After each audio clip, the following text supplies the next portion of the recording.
हाँ सर, अब फ्री हो? हाँ, बोलिए। और सुबह कॉल किया था ना मैंने।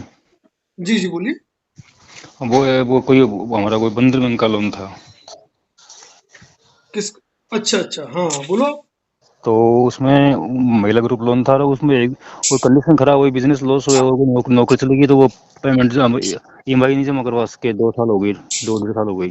ठीक है। अब उन्होंने कोई वो गिरफ्तारी निकाला है हमारे, मैंने तो कोई नोटिस मिला न, कोई इसका कोई समन मिला न, कोई ऐसा कोई एजेंट हमारे कॉल किया कि आप पैसे चुकाओ, नहीं कानूनी कार्रवाई करें, सीधा ही वारंट आया है। देखिए, आपने मुझे व्हाट्सअप किया हुआ है एक वारंट। हाँ हाँ, ये। मैं उसी को देख रहा हूँ। हम्म तो ये जो है वारंट है, हम्म वो एक्चुअली इसके अंदर मेंशन कर रखा है hmm under section hmm 25 hmm payment and settlement act 2007। Hmm और इसमें आपकी 22/11/2023 की हियरिंग है। हम्म और ये मेट्रोपॉलिटन मजिस्ट्रेट कलकत्ता के 10 नंबर की कोर्ट का वारंट है। हम्म एक्चुअली इसमें ये है कि आपके लोन का ईसीएस था। हम्म। यानी कि हर महीने आपके बैंक खाते से ईसीएस कटता था। नहीं, एसीएस का मतलब नहीं था ये तो नकद हर 7 दिन से जमा होता था, महिला समूह लोन था। सर, संभव ही नहीं है। अब ये जो वारंट आया है ना आपका, हम्म। इस वारंट पे आप पढ़ो। इसमें लिखा है with the offence of under section 25 payment and settlement act 2007। नहीं, वो तो ठीक है, ये इसका मतलब ये होगा, लेकिन हमने कुछ चेक दिया नहीं, एसीएस का करवाया ना, को ऑनलाइन पेमेंट करता था खाते से, हम तो कैश देते हर 7 दिन से। महिला समूह लोन था, महिला अभी समूह। आपने कहा कि ऑनलाइन कटता था, क्या कहा? ऑनलाइन नहीं करता था, और महिला समूह लोन था, हर 7 दिन से कैश पेमेंट देते थे। एजेंट जो है घर पर आता था लेने के लिए, एक ही घर पर जो महिलाएं इकट्ठी होती थी, महिला समूह लोन था वो। देखिए सर, ये एक्चुअली आपका वारंट पूरी तरीके से क्लियर भी नहीं हो रहा है हम्म क्या। और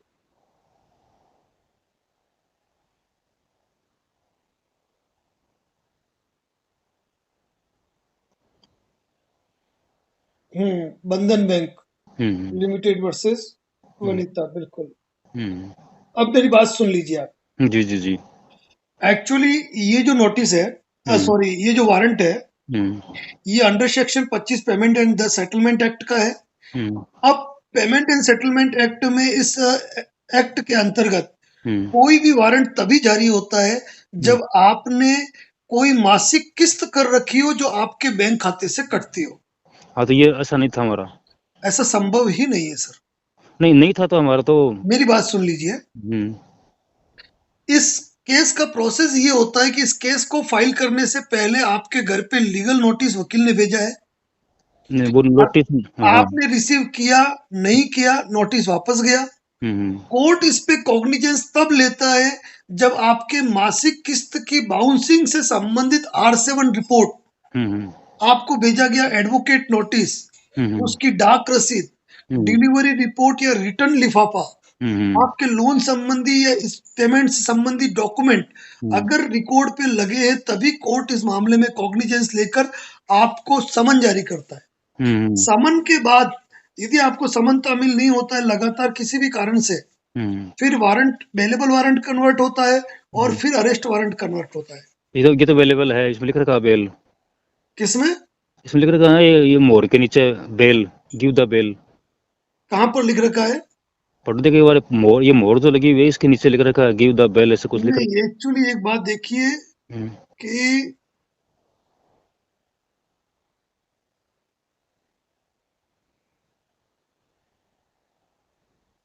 अमाउंट तो नहीं लिख रखा है इसमें, कितना अमाउंट का आपको मुचल का प्रेजेंट करना है।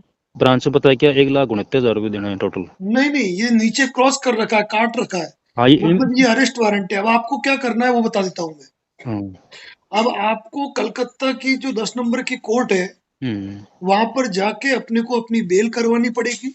हम्म और बेल करवा के आपको कोर्ट से सर्टिफाइड फाइल निकलवानी पड़ेगी। हम्म इससे आपके सामने स्थिति क्लियर आएगी हम्म कि आपका ईसीएस है, हम्म कितनी राशि का है, हम्म उन्होंने कब नोटिस भेजा, वो हम्म। सारी डिटेल आएगी।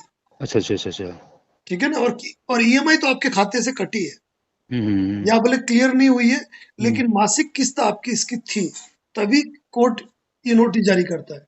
नहीं ये तो इसका प्रोसेस होगा, लेकिन हम तो 7 दिन का आता था हमारा, तो 7 दिन से कैश पेमेंट होता सर था। वो मैं क्या कह रहा हूँ, वो सारी चीजें आप हम्म, फाइल निकलवा के पता लगा सकते हो, हम्म। लेकिन इस नोटिस का मतलब यही है। और ईसीएस का कोई समन नहीं था तो फिर? ईसीएस बाउंस है, ईसीएस बाउंस होता है ना, ईसीएस एनएसीएच बाउंस होता है, हम्म, ऑटो डेबिट किस्त बाउंस होती है, हम्म। तभी section 25 payment and settlement act का मुकदमा होता है। अच्छा, दूसरी बात, ब्रांच वाले ये कह रहे हैं कि ये 1,29,000 रुपये एक साथ आप जमा करवा दो 22 तारीख के पहले पहले, फिर कुछ नहीं होगा।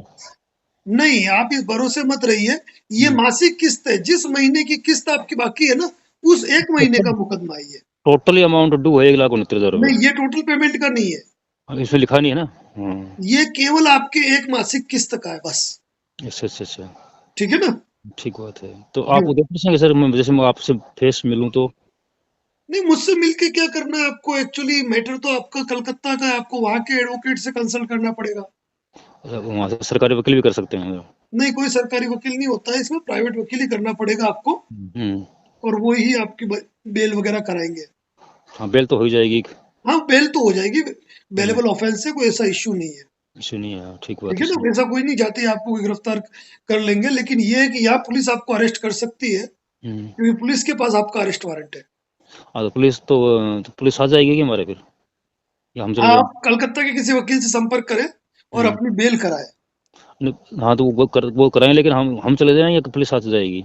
नहीं, आपको ही जाना है ना, आपके पास ये डिटेल आ गई है, ठीक बात आप है सर। चले जाइए। हम्म। बाकी तो ऑनलाइन इस पे और देखा जा सकता है, डिटेल वगैरह ऑनलाइन और आ जाएगी इसकी, कब केस फाइल हुआ, कैसे फाइल हुआ, वो देखने का इश्यू है। तो ऑनलाइन कैसे देखेंगे सर, बताओ जी? इसका प्रोसेस है देखने का, उसमें आप किसी भी अपने नजदीक के वकील के पास चले जाना, हम्म। वो सर्च करके बता देंगे आपको डिटेल।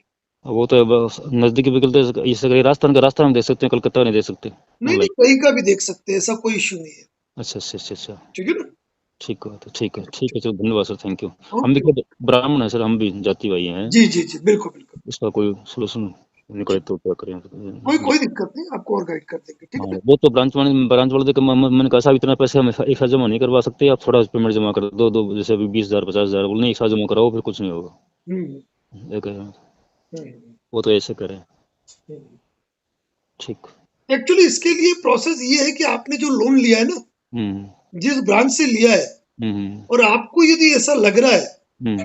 कि आपने कोई ईसीएस वगैरह नहीं कराए हैं, और ऐसा कोई मामला है, 100% सही है सर, ये नहीं करवाया तो हमने। आप अपने नजदीकी एडवोकेट से मिलके, हम्म, जो ब्रांच है, हम्म, उनको एक लीगल नोटिस दो, और हम्म, लीगल नोटिस देके अपने उन सारे डॉक्यूमेंट की मांग करो जो लोन से रिलेटेड आपके हैं, हम्म।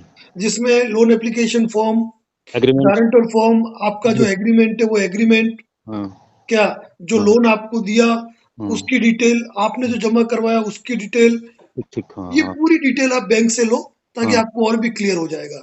ठीक बात है, तो सही ये है। डिफेंस के डॉक्यूमेंट तो आपको चाहिए ही चाहिए, जो आपको लेने चाहिए, हाँ। और आप बैंक में जाकर भी ये डॉक्यूमेंट की मांग कर सकते हो, अगर नहीं देते तो आप एडवोकेट के जरिए लीगल आईटीआर। नोटिस देके भी ये चीज मांग कर सकते हो, और इस केस के अंदर भी आप इन डॉक्यूमेंट की डिमांड कर सकते हो। आईटीआर लगा देते इसमें।